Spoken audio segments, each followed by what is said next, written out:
becoming a bit of a game, Housewives, isn't it? Like Yep. you have to have a story. You have to have the best punchlines, be the most like charming. It's like Yep. a social game, really. Exactly. Exactly. Come with us.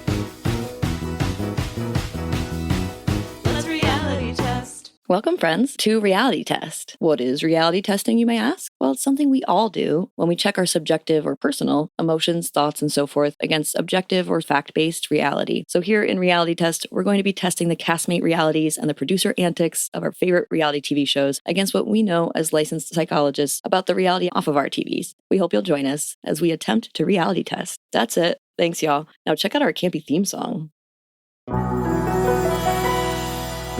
Are you feeling stressed? Your head's all messed? Well, let's forget all the rest. Fuck it, we're blessed. Cause it's time to talk reality test. Come with us. Let's reality test. Welcome to Reality Test. I'm Dr. Ray. And I'm Dr. Kay. Feel free to check in and take a seat wherever you like. We're going back for that one last dose, at least for now, of Salt Lake City and their real housewives of them. They are doing it this season. Mm-hmm. I just saw Jen Shaw's getting out of prison in December. Did you see this? I did not. That's wild. I know. I wonder if she's going to go back on the show. Like, I wonder what that would look like. I mean, I'm sure that would get ratings, but I wonder if the women would be like, no, thank you. They should be like, no, thank you.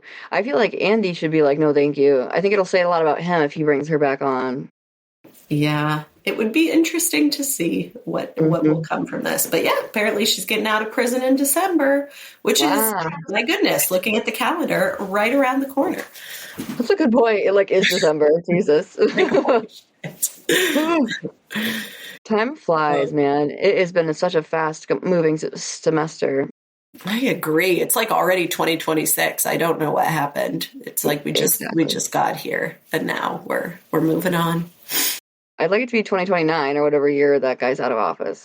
Yes. Oh my God. Please get him the fuck out of office. Like, truly. I just can't anymore. Really bad. Nightmare. I will say I'm glad the Epstein files are finally getting released. When is it going to happen? Because I've seen the emails, the tea that has been spilled, but I feel like there's so much more. Like when Jeffrey Epstein thinks you're the worst person he's ever met, and that's our president, that's not great, you know? That's not great. Definitely not great. Definitely not great. Also, did you see Noam Chomsky? Noam Chomsky was like all over there too. Really? Mm-hmm. Yeah, not good. I mean, yeah, there's just so many, there's like a number of things where I was just sort of like, wow, that's not good, more not good, but that's why we need to know about it. And I think like, you know, he sort of backed himself into a corner about it and had to release them now. I mean, so I think maybe what you're referring to is he released 20,000 documents. The 20,000 included like little bits of mentions of him. Like basically it was like, I think that the main message of the bits and bobs that were specific to that were that Epstein was keeping an eye on Trump as like a friend, like so meaning like he wanted to keep him in his circle. So like it shows that they were at least friends, you know, it's for him to then be keeping an eye on him and wanting to know where he's at and stuff like that. So that was important, but obviously it's nowhere near what's actually going on. I mean, it's got to be 10 million times worse. So I am glad that now Trump had to like agree, sign it, it's done. They're all getting released, and I don't know when, but it'll be interesting to see what comes it from passed here. 100%. Did you see that? It passed the Senate 100%. Everyone agreed. Yeah, not one. This is the bipartisan issue of our generation. Wow. Yep, of Trump's presidency for sure. And then the other thing was the House of Representatives. Only one person said no, or something like that. Yeah, it was like not. It's like okay, we're moving. It's happening. Good. Mm-hmm. I look forward to that read because my goodness. Too. I know. I would like to know more about it. I think the other thing too is like the victims, like they're keeping like, well, so here's, okay, other thing I wanted to say instead is that the downside is that they're still allowed to withhold anything that quote unquote defies privacy or whatever, like that goes against maintaining privacy, which like, you know, they can use that liberally, you know, that wouldn't be, you know, whatever. So like, I'm sure there's plenty we won't know that would have been probably worse about Trump too. So. But Trump's in there. I think Clinton's in there, obviously. Like, yeah. there's just, unfortunately, like, problematic men and people are across the political divide, and we have to look at that and be honest about that and take it for what it is and hopefully move forward. It is very sad that our current president is all over those files, probably. Yeah, exactly. Yep, troubling. Very troubling. But before we get into our full check-in, we could do our reality check. And reality check is where we both bring in a study that we think y'all might find interesting for any variety of reasons, whether that is related to our reality TV stuff or related to other types of things that are going on in the world. And so with that in mind, dear Dr. Ray, what is your reality check today? So my reality check is a study or an article titled Gender Essentialism in Chinese Reality TV, a case study of You Are So Beautiful. So this is a reality TV show that's essentially based on the American format of Queer Eye, though the person who watched this noted there's like a lot of gender essentialism here. And it kind of displayed how existing power relations influence the production of popular texts in post-reform China and was based on a like American sort of reality TV format, which does, I mean, Queer Eye, Jonathan Van Ness is non-binary. And I haven't watched that show in years, though I do wonder like how much gender essentialism takes place on that show. I have no idea. But I do know that a lot of reality TV shows are indicative of where we are politically and what the current moment is in the context that we are in. And I saw that on Selling Sunset this season, where there was a lot of backlash against Chrishell, who came out as bisexual and is married now to a non-binary person. And a lot of the people, like one of them saying, I don't do pronouns, people kind of turning it back on her, that saying she's too sensitive when her former bestie is dating a MAGA person who has said some really like offensive things about communities she cares about. I think that the people on that show feel entitled or okay expressing these opinions because of where we are as the country. And that's unfortunate. Truly. So yeah, this study by Dr. Peng kind of resonated with that of like, sometimes our societal context mirrors what we see on our screens in unfortunate ways. So true. Yeah, so true. Oh, I love that. That's great. And I love the idea of thinking about like Asian culture in terms of how they're talking about things like gender, because I know at least when I was in undergrad, one of my peers in our like our thesis group or whatever was doing her thesis on the fact that I think it was Korea maybe, but that where there was an Asian country where they actually are more accepting of boys dressing up as girls than girls dressing up as boys. And so it like reverses our sort of like patriarchy here in terms of that. And I thought that was so interesting. And so I think thinking about that also, what is revered in terms of gender and what it looks like is interesting to think about in different global contexts as well. Absolutely. Wow, that's fascinating. Thank you for sharing. Yeah, it was really interesting. And she'd been there in person also. I feel like I should add, it wasn't just sort of like a and then obviously it's also important that it was etic in that she's not herself Korean, but having visited had noticed that difference. So I am going to do mine in homage to Andrea Gibson, who died of cancer this year and is a slam poet and one that I've talked a lot about with one of my clients whom I've also referred on this podcast because they also listen to the podcast. And hello, friend. They also have a long time liked Andrea Gibson, and I had seen Andrea Gibson speak at my undergrad. They came and did a whole presentation. So did I mention already? Slam poet, yes. So slam poet. They came and did slam poetry and just like rocked my world. Like I just was like, what the fuck is happening? And my roommate at the time was part of the group that brought them there, so they got to meet afterwards and stuff. And so it was just really cool, really neat to be that close to Andrea Gibson, who then went on to be poet laureate of Colorado, the state, and also is just like super hyper famous as far as slam poets go. I found out, so another added tidbit is that they had a documentary that they were working on with their girlfriend and that just came out a couple days ago on Apple TV. Definitely recommend it. Come See Me in the Good Light. Come See Me in the Good Light. And it's talking about Andrea Gibson's cancer journey and everybody around them that was sort of like a part of that, but mostly how they were living at home alone with their girlfriend for a long time leading up to it, just because that's what was needed. But prior to that time period, they were going around doing shows all over the world. And what I found interesting that I found out from the documentary was that it was because their manager was a music manager, and so they were like going to like rock star venues and doing slam poetry, which I think is so cool. So like people would come there to like go see Korn or something, and then the next day come back and see Andrea Gibson doing slam poetry. And part of why they were famous also is because they would talk about topics like suicide. And so this is the piece that brings in the study, because slam poetry is a really important way of like expressing emotion, and also is deeply connected to mental health and therapy as a type of therapeutic intervention, if you will. I do definitely deeply recommend going to Spotify and looking up Andrea Gibson's slam poetry. They have tons and tons on Spotify. So I will tell you my study. It is about the therapeutic and mental health benefits of slam poetry. Studies have shown that it helps with mood improvement, emotional regulation, community and connection, and also is an outlet for emotional expression, not surprising. It also allows for a lot of work on narrative and identity, conflict resolution, and empathy.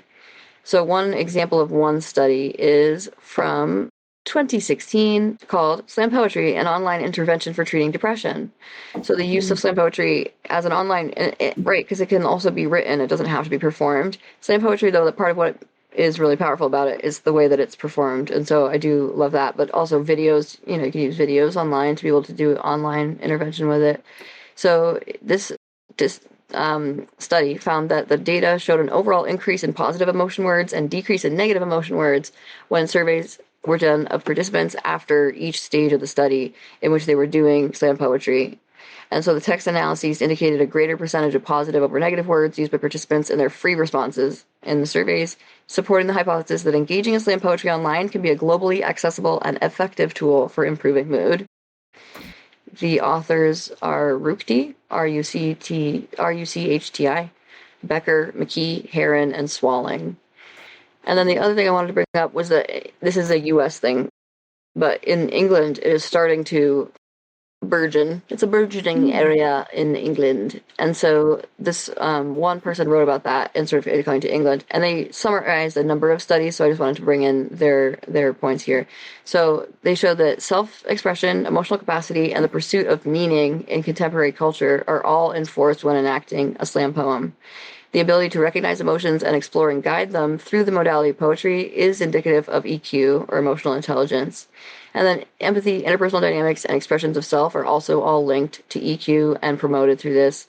Slam poetry also involves cultivating a culture of self-awareness, empathy, and sociality, which can help with resolution of ignorance-based stigma and conflict. And so that's the other reason I bring that in, which is to think about the sort of like awareness raising that can happen with slam poetry and conflict resolution, as I already brought up. It also can be expressive and therefore a method of catharsis. And the topics typically come from a place of discomfort or distress. So social and health psychology tell us that seeking meaning from stressful experiences can be a highly effective coping strategy, also known as meaning-focused coping. And the social support structure present at a poetry event indicates social coping, another type of coping that has been shown to be effective in stress management, reducing its physical effects. So a supportive audience can greatly improve self-esteem and therefore have a pervasive and powerful impact on human emotion, behavior, and cognition. So altogether, sort of summarized, the act of creating the poetry itself has so many benefits that we would know, of course, in general about art and artistic expression, which is what I'm writing the book on right now that I was asked to write, the idea of creativity and coping and healing from sexual violence trauma. So we know that creativity in all sorts of ways, therefore also poetry, can be healing in terms of self-esteem being a part of it, or empathy, self-empathy, really more importantly, self-compassion, self-empathy. It can be helpful in terms of self-expression, self-awareness. And so those pieces just by creating the poetry, but then performing the poetry could add the other elements too of social coping and social support.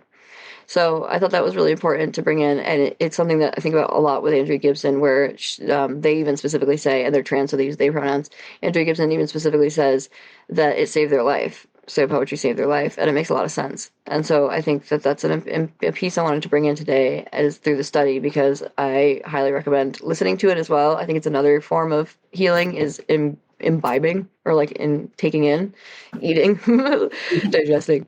And so I also think digesting someone else's art is also a form of healing that can happen using creativity to heal from any type of thing, including trauma. So highly, highly recommend. The other thing I was going to say about that really quickly. Oh, and then go see the documentary too. Documentary, Come See Me in the Good Light on Apple TV was very moving. My husband and I were both bawling and then cackling and moving between the two, sometimes simultaneously doing the same thing with both. And it just is extremely moving and sweet and amazing. I will say there's one slam poem about their dog, and I saw their dog in the documentary, so now it all fits. But it was a really great poem too. So there's one, I forget what that one's called. Maybe it's like love poem to a dog or something. But yeah, so just check it out. There's some great different types of poems that are really accessible and meaningful and love-filled. I will say that'll be my ending note about this, which is that like there's these beautiful moments where they're crying and they'll say something like, I'm crying because I love you, right? It's just like I'm crying out of love. Like it's just like so sweet. It's just like really, just the whole thing is like Tig Notaro is really famous comedian, and Tig Notaro was also really good friends with Andrea Gibson. And on their podcast, while coping with Andrea Gibson dying, they brought up that when they went there, they made it just in time to see Andrea before Andrea started to lose capacity to talk, and that they said that Andrea was crying when they hugged Tig, and they said to Tig, I'm crying just because I love you, right? Tig was like, yes, I get it, I do. It's like, oh, so sweet. That's beautiful. Oh my God. Definitely highly recommend. So love and death and life. The interesting thing about it is that their poetry, even about suicidal ideation, is really about hope. And so same thing with the death that is imbued throughout the documentary. It's really more about hope and love. So it's beautiful. Cool. Thank you for sharing that. But I am glad to learn about Andrea Gibson. I had not heard of her before, or heard of them before. And I'm so looking forward to kind of diving in a bit deeper. Yes, you must. Oh, yeah. Really, really good. There's some poems that have like stood the test of time, and then there's some that are brand new, and I'm still engaging with it. Like there's still poetry I haven't fully heard yet that I still, so every now and then, like when I'm ready to cry, because I will cry, even the one about the dog, I was crying. Every now and then I will revisit and listen to some more. So yeah, really cool. I just noticed we're twins today. Oh, me and you with our sweatshirts? Yes. Yep. Our hoodies, we're feeling cozy. Yep, exactly. You're going to have to see our video version. And to see our video version, you're going to have to go to our Patreon. So we look like traders, like. Yes. Good call. I would call me traders. Call me traders. I would love to be on the show. They are putting traders. Oh my God. They are putting noobs on it. They're putting noobs. They're putting regular lay people. Yeah, again. So maybe we could do it. I know. Oh my gosh. Call me traders. Just your run-of-the-mill reality TV podcaster. Oh my God. To be on that show, that would just... And it's coming back in January, right? Uh-huh. Yeah. I don't wait to talk about it. Me either. We have to do it. Which reminds me also, today will be our last day of doing Real Housewives of Salt Lake City, at least for now. Maybe we'll revisit after the reunion. But instead, so next week we're going to do the reunion of Selling Sunset. Mm-hmm. Rife and Rich. Yes. Sending love to Chriselle and G Flip, because my goodness, this show did them dirty. Rude. Fucked up. Mm-hmm. Okay, good. Yeah. So we'll cover that next week. Before we get into check-ins, I'm just going to take this moment to say that we're therapists, but not your therapist, nor the therapists of the people that we'll end up talking about today. So we might talk about psychology or diagnoses, but we don't know their diagnoses because we have not done in-depth psychological assessment with them. So with that in mind, our check-in period is where we talk about what's on our heart and mind. So what is on your heart and mind today, dear Dr. Ray? What is on my heart and mind? Oh my gosh. I am looking forward to Thanksgiving. It's kind of a colonialist holiday, so not for that reason, but it's going to be nice to have a break. I'm looking forward to having a little break. It's the time of the semester where things get a little squicky, a little more stressful. So I think it'll be nice to have a few days off, and I'm looking forward to it. I think that's really all I got. I'm sorry, it's a little dry. Oh, no. That makes sense. Dry like turkey. Hopefully not. Yeah, exactly. Yes. Hopefully not your turkey. I will say too that great point about being colonizing colonial event. We have a colleague whose kid said, why do we call it Thanksgiving? We should call it Thanks-taking. Mm-hmm. So now I say thanks taking. And I put it in parentheses, but I'll be like, happy thanks taking in parentheses, because that's really what it is. We took the fucking country from people that had been here long, long before. So I agree, however, that it is a nice break at a very much needed time. So that'll be good. Coming right up here, and I'll have my family here too, which will be nice. My brother and their twins and stuff. That'll be good. My checking was about Wicked Part 2, because I went and saw Wicked Part 2, and it was so good. I loved it so much. I have to just say, here's my full critique in rapid succession, rapid fire, which is to say, I saw it in 3D. I thought it was phenomenal, totally worth it. My husband, who did not know Wicked the way that I know Wicked, didn't like it more than the first part. Like, I always like, did you like it more than the first? He's like, oh no, definitely not. To me, I did like it more than the first, but it's because it has my favorite songs in it. As Long as You're Mine and No Good Deed are my two favorite songs, and they're back to back, and they were handled so effing beautifully. I was like floored. I would have been so bummed if they were not handled well, and they were handled so fucking well. And then also there have been like, obviously they've changed some of the like moments, the high note moments that Cynthia Erivo sings, and like it's been fun. People try to like mimic the one that she did for Defying Gravity, and so I knew they were going to do a little bit of that. And the one for Defying Gravity is good, but I wasn't like obsessed with it. But there were two different ones that she changed in No Good Deed, and I thought they were both phenomenal. Like phenomenal. They were so much better. She like really improved the song, and her way of singing it was just out of this world. So I'm just like a happy little camper, pleased with how it was handled in general as a movie, and also bawling through it. There's so many beautiful scenes that were just so well done that you couldn't do on the show. Like you couldn't do it on Broadway. So that's what you need, right? Like if you're going to move from Broadway to a movie, they need to like hit those moments that like only work on screen. So I thought they did beautifully. They casted beautifully, and the director did beautifully. And then Steven Schwartz being involved, the guy who did the music from the original, being involved was beautiful. So, yep, high notes, high positive things to say. 5 stars. Amazing. Maybe I'll see it tonight. I think my partner and I are going to see a movie tonight. So maybe we'll see Wicked Part 2 if we can get in. You should see it. Yeah, you should see it. Ours wasn't full. Our theater wasn't full. Again, like I live in the middle of fucking nowhere, but it definitely wasn't full. And then I also, which was nice too, it was really comfy. They also sell alcohol, which is nice too. So that was nice. Have like a beer while you watch it, but yeah, just a nice little added touch, I will say. But we had to I absolutely insisted on getting everything they had for merch. Like I got 2 different kinds of popcorn what are those called? Buckets. I got 3 different cups because they come with cups. Like one of them comes with 2 cups, one comes with 1. So I just like, give me all 3, that's fine. I got these like little toppers, and then I got this other I got a pillow. They sold pillows. Like little pillows. It's like the whole thing. I went really hard. I was like, I'm getting it. I don't care. Put it in the mix.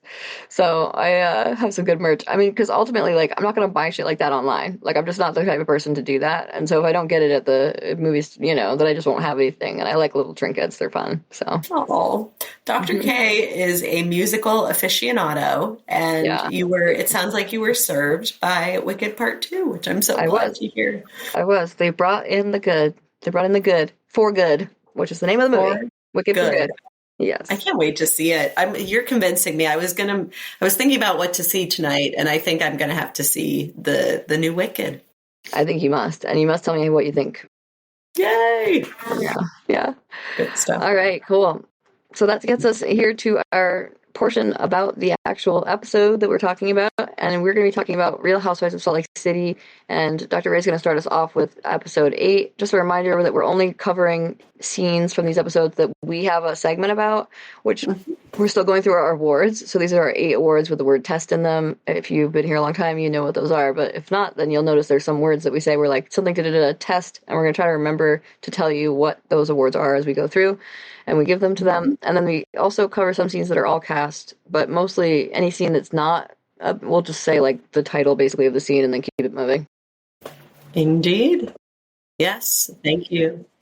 And so we start with, we're getting back to the yacht, the Down Under season of Below Deck. By the way, I've been watching Below Deck to get me ready for the new season. I mean, Captain Jason is kind of fine. Like, I get it. I get it. I don't agree with the sexual harassment. Like, Heather, simmer down a little bit. And Brittany, to be fair. Yeah. He is fine. So he's a good looking dude. Yeah, good Yes. looking dude. He was like the hot commodity at BravoCon 2 times ago. Yeah, like everyone was like, what castmate of what show would you want to sleep with if you could, or like date if you could? And everyone was saying Jason. He's like the guy. So I think he knows Damn. it, but still, good looking dude. Yeah. Not a bad looking guy. So Bronwyn slept outside, which was tough. That she realized that was a very uncomfortable choice, because sleeping outside, sounds romantic, actually quite painful when you're just on a chair. Because she didn't want to sleep by Britt because they got into a fight.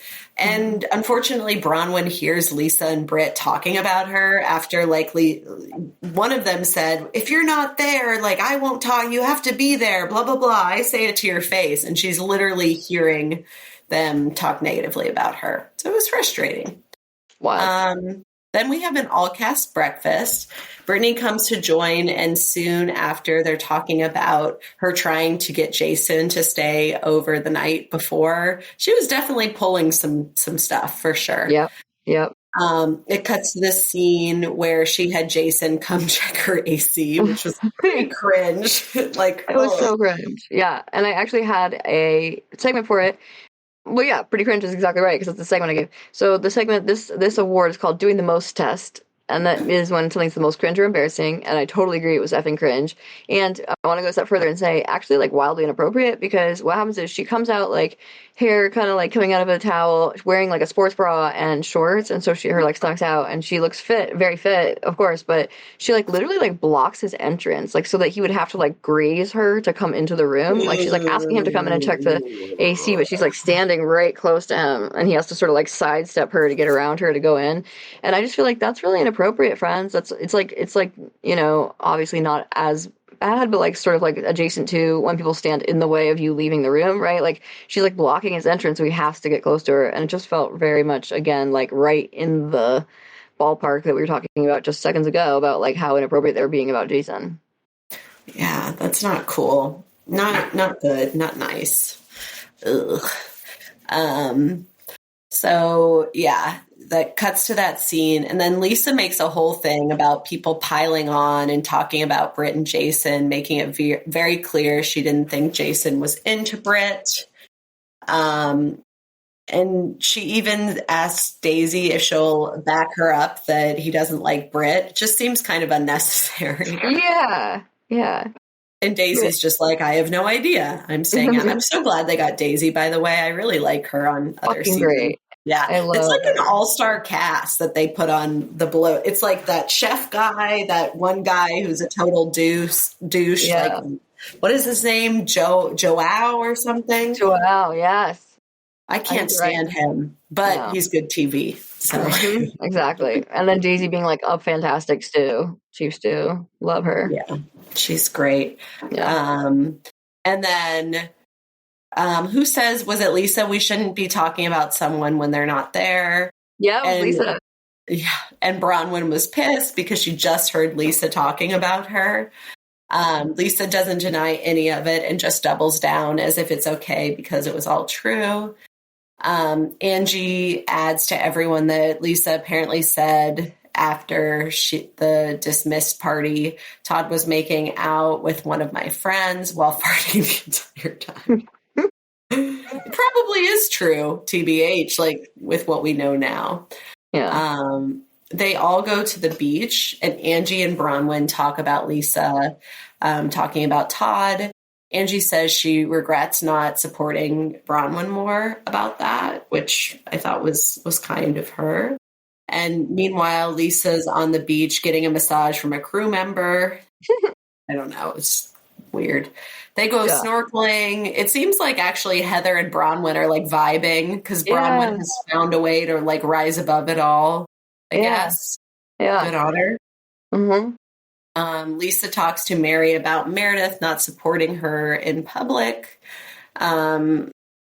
Meredith comes up while they're talking, and Lisa stumbles a second, but is forced to own what she said because Mary is there and, you know, can hold her accountable. Meredith defends herself, telling her to continue the narrative and see what it feels like to have no one support her like she feels What was that again? Can you explain that further? I'm forgetting that part. Yeah, no problem at all. Yeah, no, just Meredith was like, sure, keep going if you want to, and then you'll see what it's like when you'll see how it feels for me when I have no one supporting me. Like, basically being like, you don't even know what it's like to have no one supporting you. I know what that's like, and I'll show you if you keep going down that road.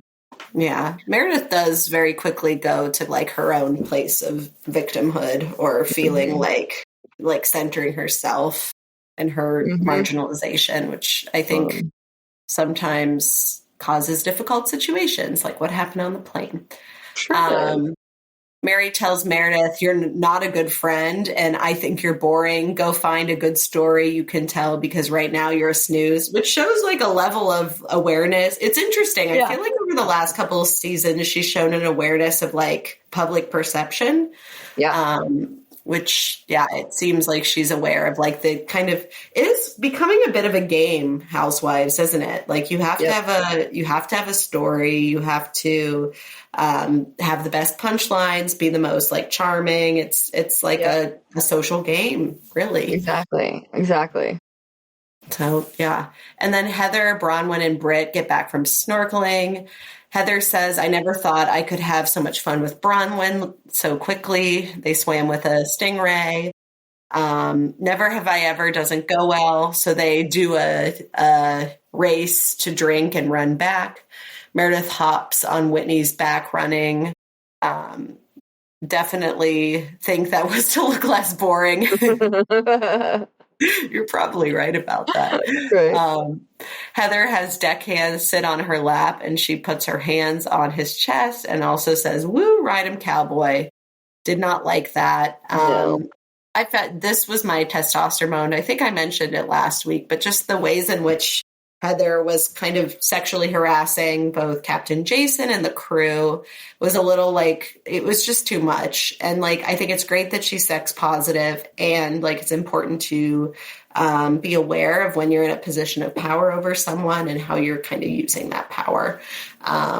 So she gets my testosterboned for her behavior.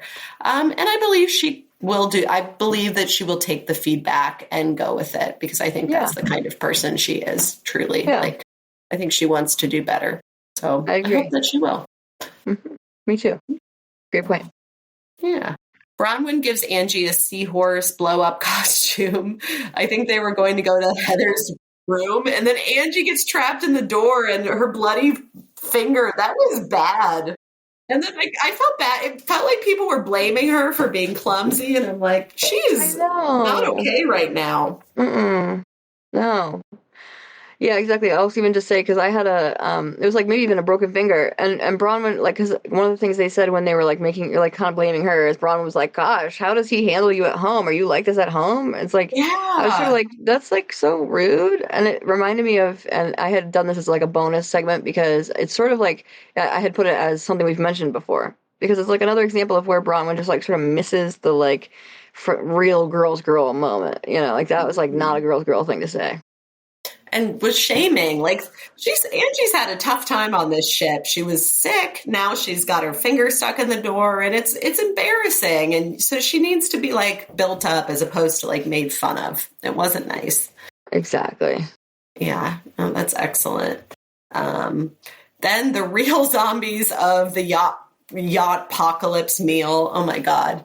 I actually have a segment here too right away. Oh, which perfect. I gave this my producer antics. So this equivalent to that is called testing 1 2 3, which is our best production ad, music, cinematography, direction, etc. It could be best or worst producer antic.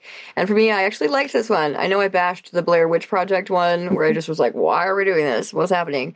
But this one I actually liked. I liked that they took the time to like have them do it, you know, like they did like a little scene, like a little cut scene of them being zombies, and I thought it was funny. I enjoyed it, and I liked the name of it, The Real Zombies of the Yacht Apocalypse. I thought that was funny, so I give them props for that one. They were having fun with it. Mary's wine glass has lips on it, and she sent it back. She was not there like, for that. Ooh, yeah, that's rough. Fair enough. I mean, that's not pleasant. Zombies were eating caviar lentils. Yeah, I just was like, these are zombies eating caviar lentils. That is getting me. Like, what are we doing here? That's so funny. They were doing their thing. They were committed to the bit, committed to the theme until they started really going for each other. Yeah. Lisa said to Bronwyn, like, starting today, I will never bring up Gwen and Todd, and I'm sorry I hurt your feelings, and Todd and Gwen's. She tells us backstage that she's genuinely sorry if she embarrassed and hurt, Bronwyn. But like, no, that like she says, I'm sorry if, it's like, it's still bullshit. Like, and I wanted to believe when she first started apologizing to Bronwyn, to Bronwyn, I said to my husband, like, wow, I'm actually like impressed. Like, I was impressed. She just like stopped the nonsense and just said, I am sorry. And she didn't say if in that moment, which was good. But then to backstage say if, I was like, yeah, never mind. Like, we're right back in the same issue. That was not a real apology. Yeah. She just can't do it or like stick with it or something. Mm-hmm. I don't know. Mm-hmm. Yeah. She's a really hard time owning when she screws up. Totally. Yes. Yeah. Britt throws up and then goes for a tequila shot, which, that's where she was, I guess. Meredith calls out this behavior, and in retaliation, and by the way, to be very fair, I didn't think this was cool. Like, if to Whitney's point about her bringing it up to Meredith, she could have brought it up to Meredith in a much kinder way. Like, the way she did it was not great, It was retaliatory. Yep. So that was uncool. Britt brings up something she saw on TikTok that day about Seth's possible indiscretion, and then it's about Seth having a mistress in Columbus, Ohio. Shout out to Columbus, Ohio, my hometown. But yeah, so if there's a Real Housewives of Columbus, Ohio spinoff, I will watch it. Maybe me and no one else, but yeah. Anyway. That's great. So that was not cool. No. Fair enough. Meredith says she hasn't talked about all the things about Britt, and there's plenty, and she still doesn't name specifics, but calls her a miserable bitch. So, they have kind of their ugly moment. And and then I think Jason tries to come out to eat with them or have dessert with them, and they're just they're not aware of him, and they just keep it going. Yeah. And ironically, this instance, Jason comes out to eat and gets like swooped away again the same way that he did the night before. But this time Heather was really upset about it. And I wanted to be like, Heather, it was your fault last night. Like, the same thing happened with you the night before. So now we're on to episode 9. It starts with yoga with Jason, morning yoga. And then, of course, that means that Heather's making sexualized jokes about Jason and yoga. And I loved it 0%. So then Brittany brings up the fact that she feels like she's getting a disproportionate pile on for what everyone else gets. She says, I say something nice that I think is coming from a good place, and people freak out. And what I liked was Heather very appropriately was like, well, I think if you say someone's husband is cheating, you can expect they're going to be upset. Yeah. I was like, thank you, because I agree with Brittany to an extent. I think she is picked on a little bit. She's the new member of the group. There's a certain amount of hating that happens, and I think that's not great. And also, I think what she did was not okay. And bringing up that TikTok the way she did, she should absolutely assume she's going to get pushback for it. Right. I agree completely. Both are true. Yeah. She gets, I do think she gets a pile on. Yeah. But she doesn't make things better with her announcements. Like, she kind of leans into the things that people say about her in interesting ways. And what do you expect when you bring up someone's husband and a mistress? Like, how do you think that's going to bring you closer? I don't know. Really. What do you expect here? And I also don't like the, like, I bring up one thing coming from a good place. How is that coming from a good place? Like, tell me how at all that was coming from a good place. That is so wild to me. Just that sentence, I was like, what? Like, you, and I knew it. I knew she meant that about that too. And then because she brought it up a couple times, but like the second time she basically names it that it's about the TikTok thing. But I knew it the first time she brought it up too. I was like, I bet she thinks that was like in a good place to bring up the TikTok, and it was absolutely not. No, not even a little bit. Definitely not. So then it cuts from Heather saying that to Brittany. It cuts to Meredith talking trash to Lisa about Brittany and sort of being like, I can't stand her. There was something kind of ironic that that Meredith said that just sort of made me giggle a little bit, and it relates also to my check-in, where she says, what was it in The Wizard of Oz? Was someone losing their brain? I was like, I think they just didn't have a brain, but also that's so funny and ironic that was the question. So that happens. And then the next thing we know, Bronwyn is bringing the unicorn that Brittany has. It's a unicorn, stuffed unicorn that when you squeeze it, it has Jared's voice in it. It's like, I love you so much, or something. And it's been really clear that is a prized possession of Brittany's. And so we cut to Bronwyn bringing the unicorn to Meredith in Meredith's cabin. She did say, I'll just say this part quickly, and then I know you have a segment, that Meredith said, well, she can take her hate and shove it up her, you know what. Bronwyn says, well, do you want to shove the unicorn somewhere? Which really, I think, means like hiding it somewhere for her to find it again. And Meredith said, well, do you think he floats? Bronwyn says that they need to be in disguise when they do it. I really think Bronwyn, that was a good place for her to step in and be like, well, let's just hide it, like somewhere she can get it again, because that was really Bronwyn's intent. And she makes that clear too, because she definitely was like, oh, I wasn't thinking that, but like, okay. And she goes, well, then we need to be in disguise so they don't know who did it. But the silly thing is, by being in disguise, they're in the blow-up costumes that were Brittany's that were Bronwyn's blow-up costumes. So at the very least, it'd be very obvious it was Bronwyn who did it. And the interesting thing was that it was actually Meredith's idea to do it, as I just said, to throw it in the water. And she also was technically the one to throw it. So even though that's the case, it looks like it's Bronwyn just by them being in the costumes. This was my worstest of friends moment. Ooh. I just thought this sucked. It's low-hanging fruit, but it just was like 2 steps too mean.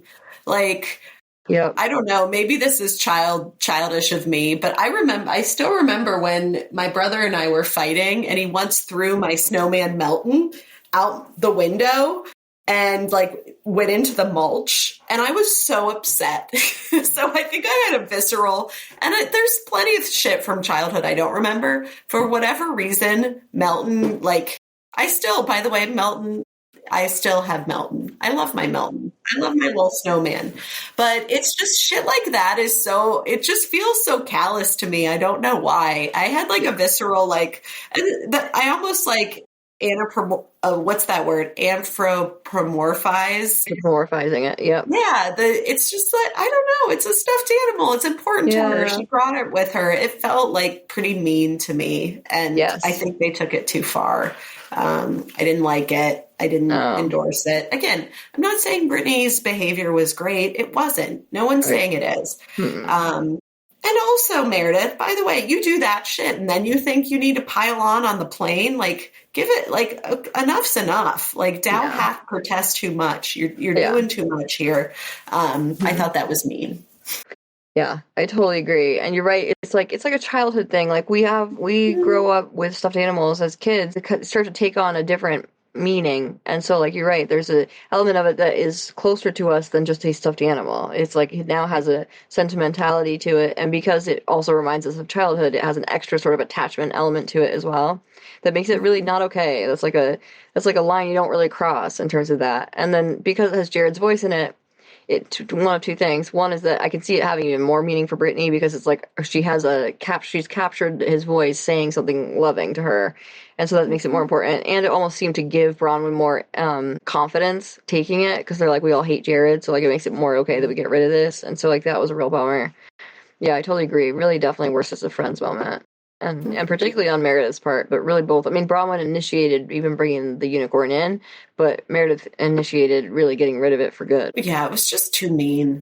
Too much. Too mean. I totally agree. Okay, so then we go to an all-cast breakfast, and Meredith accidentally, turns out Freudianly maybe, calls Brittany Whitney, and she says Whit. And then she goes, well, my real problem is with Whitney, which I actually, at first I was like, oh, it was a Freudian slip that she called her Wit. But then I was like, or she's like reaching, like she's like, well, I meant to call her Wit because really my issue is with Wit, sort of was another thought I had. And she goes, because you co-signed that after leading the charge about assessing for headlines versus trolls. Britt says, don't go for Whitney, just stay mad at me. And Whitney's like, no, Britt, like, I can clear this up easily with her. I got this. I loved the way that Whit said that. That was perfect. Yeah. You don't need to be rude. You don't need to, shut down Brittany. She just was like, listen, I got this. Thank you, though. Yeah. And so then she says that she had told Britt, you have 3 choices. Don't say anything at all. You tell Meredith, or I tell Meredith. And she gave her the chance. So Meredith was like, okay, so you gave her the chance to do the right thing. She's like, yes. And she also said straight to camera in the testimonial, Whit says, Meredith's reaction is the thing that's making this a huge thing. It wouldn't be a huge thing if she wasn't the TikTok about Seth. It wouldn't be a huge thing if she just let it ride, let it go. Mm-hmm. People can say all sorts of things, and I say one thing meant to be in kindness. This is Brittany. The second Stu cuts to them in the background being like, there's the loudest people I've ever met in my life. And then we go back to Meredith saying, I'm done with her. If you want to support her, I'm done with you too. So Mary says to us it's a disaster, which it does seem very much to be. Everyone then packs to leave. Yeah, not good. Everyone then packs to leave, and Britt notices finally that there's no unicorn anywhere. They do the ending greeting line, equivalent to greeting, but goodbying line, departure line, where they all line up. Heather is the one who does the speech that we always see on Below Deck, gives them the tip, big thick envelope of tip, apologizes for the fighting, and then Jason said, well, it's like a hurricane, and also says that it was wonderful meeting each of them individually. That's nice. Then the unicorn makes a comeback. Daisy runs around the corner with the unicorn in hand. It is wet. Bronwyn takes the blame. So this is the interesting thing. Like, so Britt goes to everybody and she's like, who did this? Did you do this? Did you do this? And then Bronwyn was like, I'm sorry, I did it. I thought it would be funny. And she says nothing about Meredith. And I think that was like her taking one for the team, which is very nice. It was a good girl to girl moment. What I didn't like was that then that opens it up for Meredith to be like, no, I did have to do with it. And she didn't do that. She did not take any of the blame back off of Bronwyn. So Meredith admits she was with Bronwyn, but she says it was Bronwyn's idea, when it was actually Meredith's idea to throw it in the water. So Britt's very upset. She looks very forlorn. She's walking alone, ahead of everyone, very sad. So then apparently in the airport there's some drama with Meredith making a scene. This is spoken about more broadly, but then when it was on the actual plane, that's the part that we hear a lot of detail about. So Meredith was basically raging and making a scene on the plane and in the airport, reliving what Brittany had said. Someone said, I think it might have even been Mary, said like she was reliving it. That's exactly it. Or maybe it was Whit. But that's exactly it. She was reliving what Britt said, and now it's finally for the first time with the cameras off, you know? And so maybe I have a segment here, but that was my point. Yeah, so I'll come back to that in a second.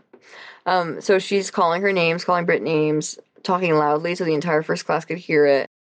There was wine splashing everywhere, hair pulling, and they wanted to see the TikTok video that Brittany had been referring to. So I have a segment here. Okay, absolutely Meredith being wasted on the plane and bullying Britt is, for me, protest this mess. So protest this mess is the meanest, saddest, drunkest, or most obnoxious, etc. moment. And this is definitely the most drunk, and obnoxious. Meredith was absolutely wasted. She said she would say the same things to Brittany, and I didn't think Brittany could hear it, and it's a shame that she did. It's like, that's not it. Like, that doesn't solve it. It's delusional. It's either she believes it or is she just a lawyer? Like, I know lawyers are like into defending themselves. It's kind of gross, honestly, because I believe everyone else. I do think she's heavily distorting reality. Yeah, and I think it's like alcohol and her sleeping medication, another thing Whit brought up that I think is right on track. But whatever it is, it doesn't matter, it doesn't excuse it. It's like it makes it something I can accept, but I don't approve of it, Lisa admits that she grabbed Britt's arms, like the arm to her chair, and said, just give her the video. That's really all she ever ends up admitting as well. Meredith has another version. She says, well, obviously it isn't anything that bad, or else I would have been arrested by an air marshal. So, I don't understand why no one came and swapped seats with Brittany. I wish someone had just been like, let's swap. Like, clearly this is a problem. I mean, the amount of people that were watching, and Whit said they yelled at her when she tried to intervene. I think she's maybe the only one who did, or Heather did too, and Heather got yelled at when she tried to intervene as well. So then just go take her seat, switch, Angie said, I looked back and Britt was melted into a puddle of tears. Why didn't you switch? Whit tells Justin, right? And after the trip is over, Whitney's telling Justin that Lisa was in her ear, fueling the whole thing. It's gross. The idea, and that's the idea where it's like, it's not just Meredith, it's also Lisa. And she very much tried to duck and dodge it, because then meanwhile, Lisa is telling John about it. And she's saying, well, I've never seen Meredith like that. She was so upset. He says, well, of course she didn't say anything to Britt, right? Meaning Lisa, of course you didn't say anything to Britt, right? Lisa goes, of course, I would never. And meanwhile, she has already admitted to us that she said, just show her the video. And it turns out later she said worse as well. So the thing is, too, totally. Yeah, if they were not the kind of people who I could so totally see doing all of those things unequivocally, unflinchingly, without feeling remorse, I might think, oh, there's two sides to every story. The truth is usually somewhere in the middle.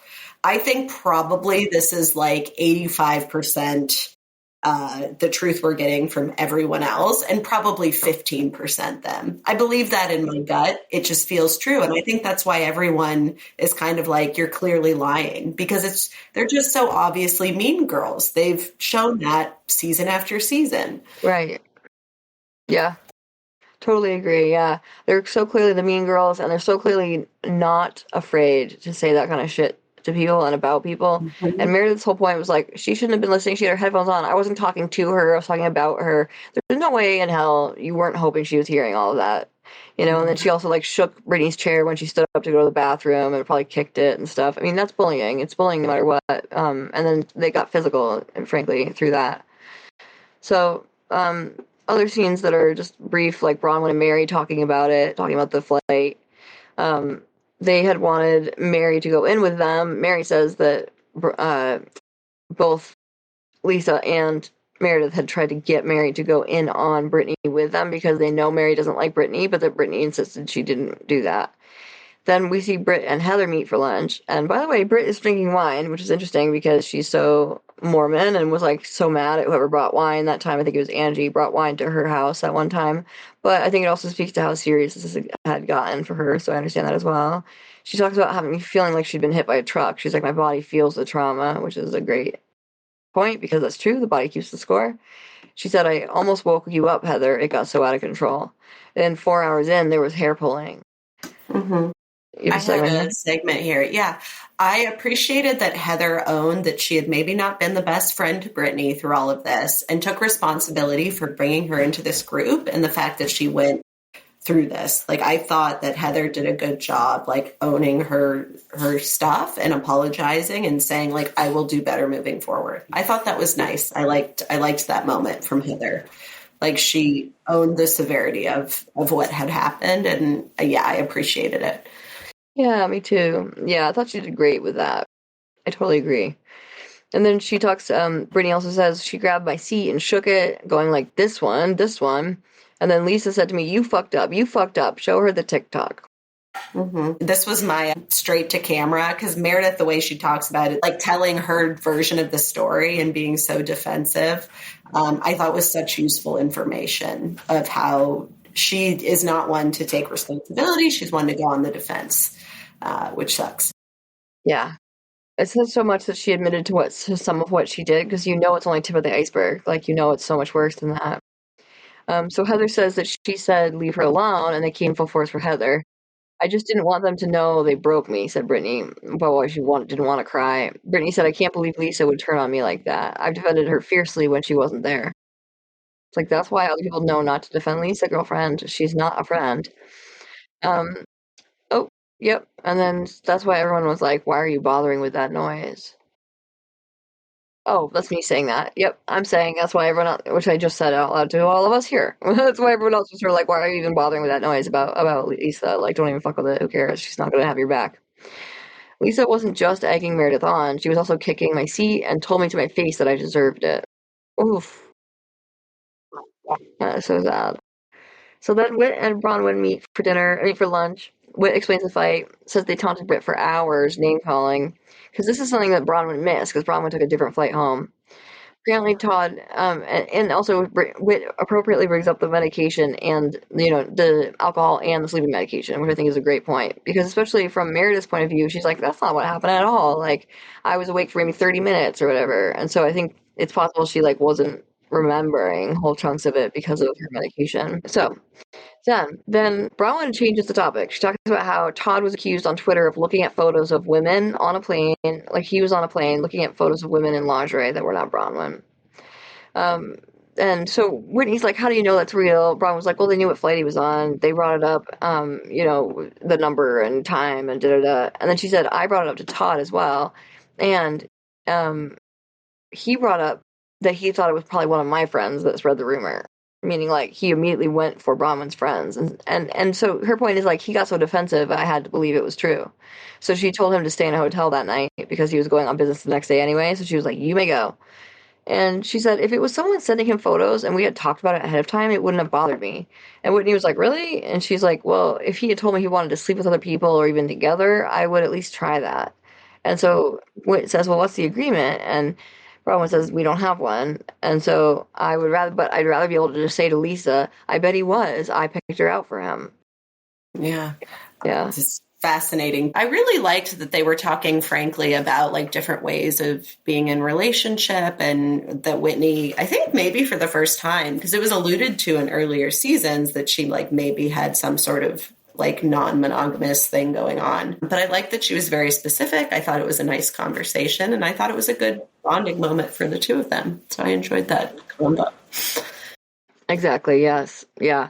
I have a segment on it too because I also really enjoyed it. I think that, and they have some really great points about it too, which we'll do for my segment.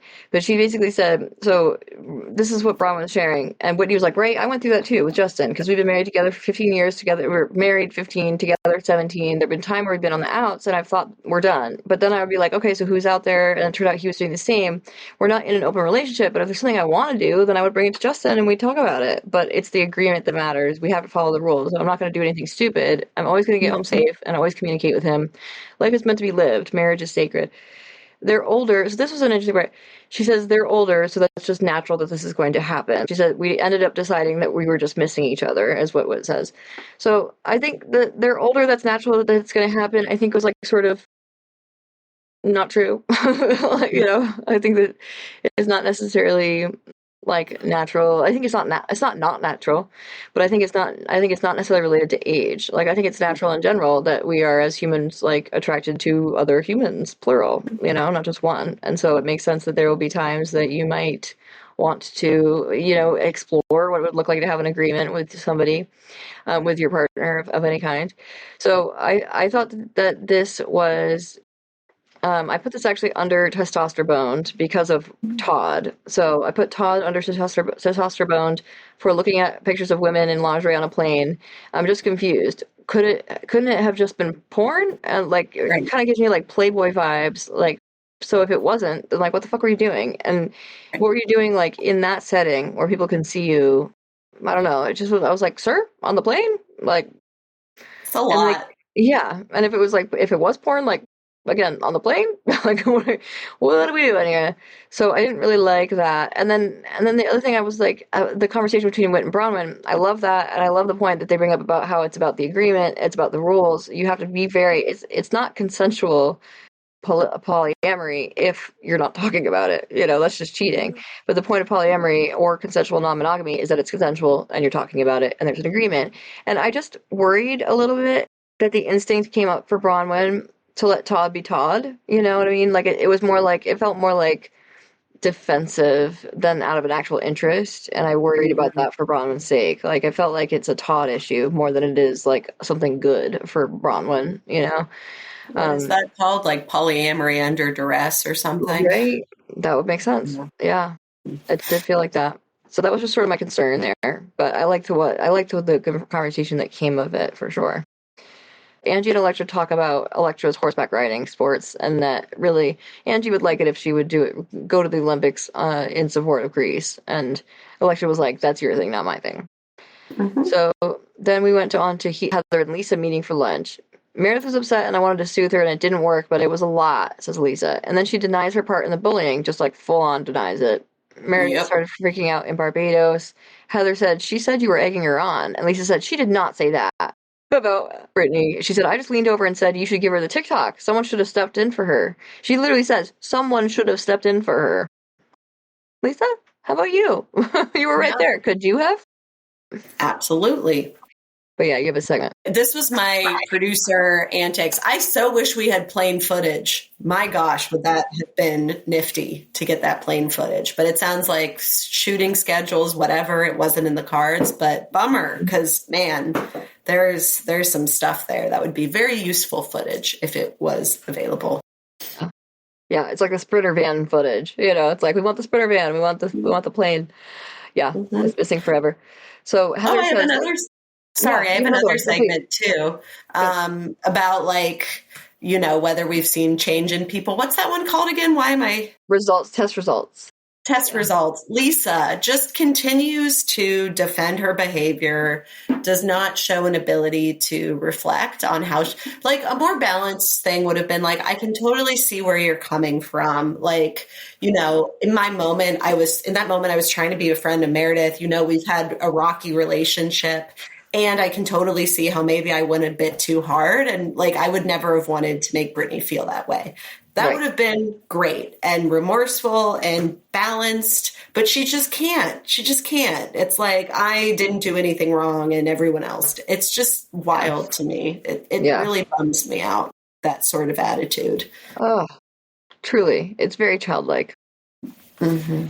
Yeah, lack of growth, big. I totally agree.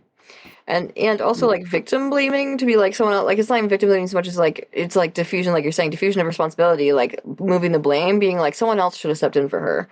It's like that was a very much you thing as well, my friend. And Heather straight up says to her, I tried and you yelled at me. And she's like, didn't you notice there were like 4 women circling around her to protect her as we left? Like, you saw that. And Lisa said, no, I didn't. I was preserving my peace. I don't know why you're punishing me. What? Heather? And then Lisa, too, like, they both end up saying, I'm talking to you like a friend. Lisa says, can she take responsibility for anything? And Heather says, it feels like you're trying to say that she deserved it. You spilled wine on her. Lisa was like, no, Meredith was just talking with her hands. I was trying to diffuse her, and I can't be responsible for what she said. Again, it's like, friend, you really are responsible for a lot, and, like, that's not okay. You're totally dodging it. Yes. So the last scene that we'll cover that happened in this episode, and I do have a segment from it, is Meredith and Mary having lunch. So now this is like we finally get to see the Meredith of it all, and how did she feel about what happened. And Mary starts it right off by asking very, like, I'm good. How are you? Meredith, at first she's like, I'm good. How are you? She's like, no, but how are you? Like, really, let's just stop it for a second and let's hear it. And so then Meredith says, they ask them what they want to drink, and Meredith goes, like, maybe an iced tea, and she's, like, looking at Mary, like, over her thing like this, and I realized it's probably because she was thinking people think she drinks too much, and that was what she figured people were thinking out of what happened on the plane, which was honestly funny, and then Mary got a drink. But then Mary was like, so how are you doing? And Meredith was like, you know what? I'm good. I feel like, and Mary says this was different than when Meredith goes off. Says this was different than when Meredith goes off. Right, so she says to Meredith, I've seen you go off, I've seen you be upset, this was different. And Meredith was like, well, what do you think happened? Because I don't think we're on the same page here. Mary was like, I don't think anything, I was there. And Meredith was like, it was 15 minutes, maybe 30. Mary's like, I'm just going to try to share my perspective. And Meredith says she doesn't want it to turn into something it wasn't. She's like, I was just venting to a friend. And Mary said, we were all there. It concerns me because I want you to remember what happened. You have an image, but I also think you should take accountability for this. So, like, that was a great point. It's like, you have to think about the fact you have an image to uphold. Like, that's a problem. And then on top of that, you really should be taking accountability for what happened. And Meredith says, I do remember. I said the same things I've said to Brittany. I didn't think Brittany could hear it, and it's a shame that she did. I think that Whitney maybe got into Mary's ear and told her what happened because there is a much broader image of it in Mary's mind than what Meredith is saying, and I think Mary was sleeping for parts of it, and so that's the problem, is that Meredith is like, you were sleeping, da-da-da-da. It's like, right, but she's heard from, Whitney much more about it, and she was there for parts of it and witnessed part of it. She said, would you apologize to Britt? And Meredith said, is that what you think I should do? And Mary says, well, for your wellness. And Meredith says, I don't know, I have to think it through. So my segment on this was just that I gave this to the Bechdel test. This was my Bechdel test award, and it goes to Mary, who I thought very, very skillfully held Meredith accountable without being hurtful. And I think she did a very good job being like, well, just, like, oh, I don't really want, And then she also, like, straight up said, like, do you think you should apologize? Like, or would you apologize to Brittany? I thought that was a great wording, And I thought that, in general, her point, too, like, this is for your wellness. Let alone your image or the fact that you should take accountability. It's also for your wellness. And I thought it was very, very well handled on Mary's part.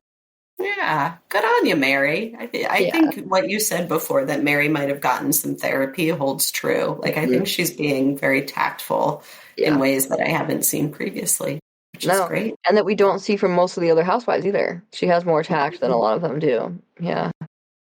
So, that wraps our episodes, friends. That's through episode 9.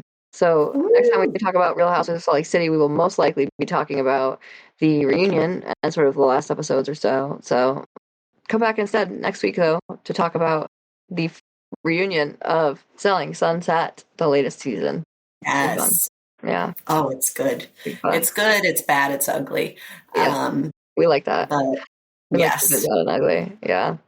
And in the meantime, you can come see us on Patreon, where you will find the video episodes, and they are delight. I upped the quality of our latest video episode by like 1 million, so you should go see it. It's real good, but you need to pay for it. So you can pay to become a member of our Patreon for $5 measly per month, and that's it. And you'll be able to see all the videos. You'll also be able to get access to other things other people cannot, including our full archive of episodes and any bonus footage that we put out as well. You can also become a free member of our Patreon, and that would mean that you get to hear our audio episodes the night before they come out otherwise. So they come out on Mondays, but Sunday nights you can hear it early. And hello to our free members. Thank you for joining us. You also, if you become a paying member, if you're in our first 10, you will get shout-outs. Actually, it's 8. You know what I realized? We've already had some. If you are joining those that were in our first 10, you will get shout-outs like they did a couple episodes. We did a few episodes, really, with them. So same with you. And then also, you may get a free year membership because we're giving away randomly 5 free memberships for a year for people that join us, paying for it. So that's going to happen by going to www.patreon.com/realitytest, capital R&T. Or you can go to patreon.com and in the search bar put the @ symbol, reality test, capital R, capital T. You can go to our social media like Instagram, we're at Reality Test Podcast. Or you can go to our individual Instagrams at Dr. Raypods and at Dr. Kpods. You can go to our TikTok, YouTube, and Facebook, all of which are at Reality Test Pod. @ symbol for 2, and then Reality Test Pod is the name of our page on Facebook. You also can find my old TikTok at drdr.realitv, REALITV. And then you will find our email at realitycheckpodding@gmail.com. Yes, and don't forget to rate, review, subscribe, tell all your friends. $5 measly a month can make a big difference for us. And thank you all for listening. Yes, and hi to our friends that were brought here by friends, and please tell your friends too. And we'll see all of your levels of friends next session. Bye.